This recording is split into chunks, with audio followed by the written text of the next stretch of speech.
Welcome to the Tech Egg. Don't get scrambled. Enjoy the video. In this video, I will show how to make good burritos at home. First, warm tortillas briefly to make them pliable and prevent tearing while you prepare fillings. Layer beans, rice, protein, and veggies evenly so every bite is balanced and flavorful. Drain excess liquid from wet ingredients to avoid soggy wraps, then fold edges tightly and roll with confidence, sealing the seam with a quick press or heat for a tidy result. We will go through essential ingredients and simple swaps that elevate flavor quickly.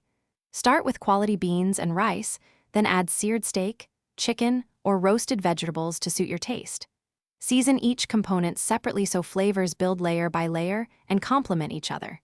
Include a creamy element like sour cream or avocado for richness and texture contrast. Practice makes rolling burritos quick and satisfying, leading to better results each time. Master rolling technique to prevent leaks and keep fillings compact by centering your ingredients and folding deliberately. Start with the tortilla centered, fold the bottom up, fold the sides in, then roll firmly away from you to create a secure cylinder. Use a light press on the seam to seal or toast the seam side down in a pan briefly for extra hold. Leftovers, reheat well in a skillet for a crisp exterior and renewed texture. Thanks for watching. Consider subscribing if I helped unscramble your problems.